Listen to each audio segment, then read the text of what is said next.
Hello everyone, my name is Sandrana Lynn, the Bazooka Prophet, your host, and today we are going to be working on a very interesting video in the field of general chemistry, which is what we call the introduction to acid and bases. Now we should understand that acid and bases have been defined in a number of ways by so many scientists, and we're going to be starting from where it all started to the current definition of an acid and also a base. I will start from the first one, Robert Boyce. Now, Robert Boyce in the year 1680 talked about an acid as a substance that is capable of dissolving many substances, and that again it has the tendency to change the colors of certain dyes. For example, you are aware of what we call a litmus paper. A litmus paper, that an acid will turn a blue litmus paper red, and that a base will turn a red litmus paper blue, which is the opposite of this one is this one. And that when this same acid reacts with a base, it loses these aforementioned features or characteristics that have just been mentioned now. Now we then move. Now in the 18th century, some facts were not known about an acid and a base. And some of it is that an acid has a sour taste and is capable of dissolving what now many substances, and that it will give a neutral solution when it does react with a base. Then a lot of scientists came out. In the year 1787, a scientist known as Anthony Lavoisier then defined an acid, saying that an acid is a binary compound consisting of oxygen, and that it is oxygen that is responsible for the acidic properties of an acid.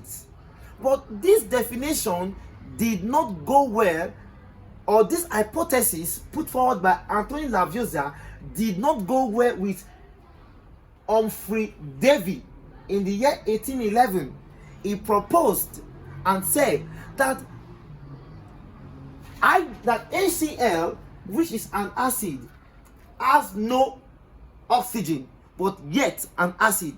So he therefore said that rather than we saying that oxygen is responsible, he then said that hydrogen should be what is responsible for the acidic properties of an acid.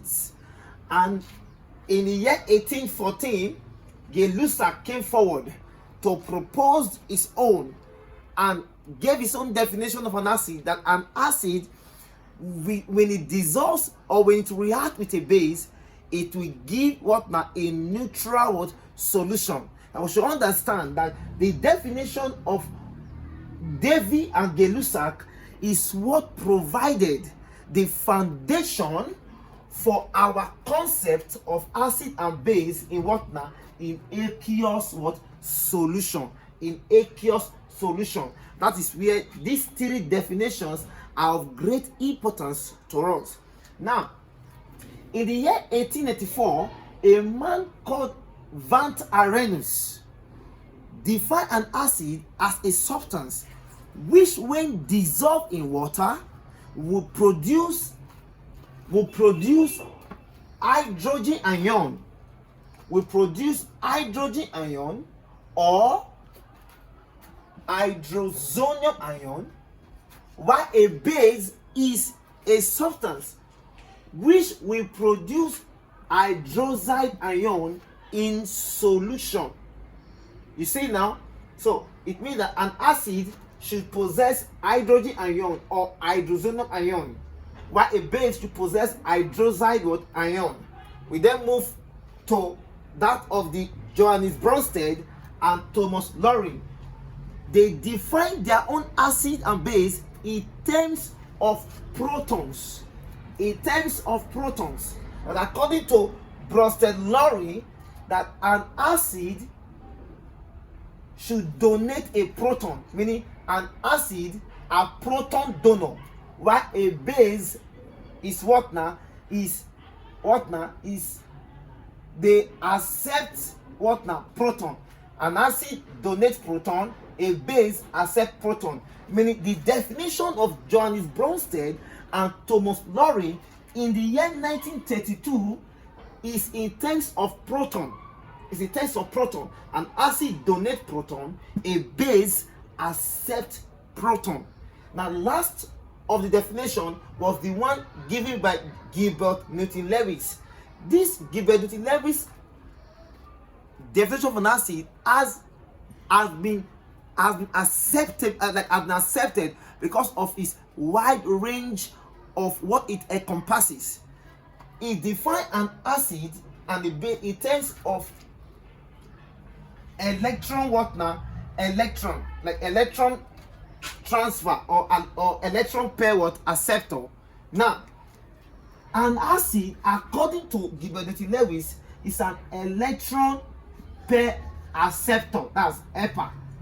An acid, electron pair acceptor, and a base, while a base is an electron pair donor.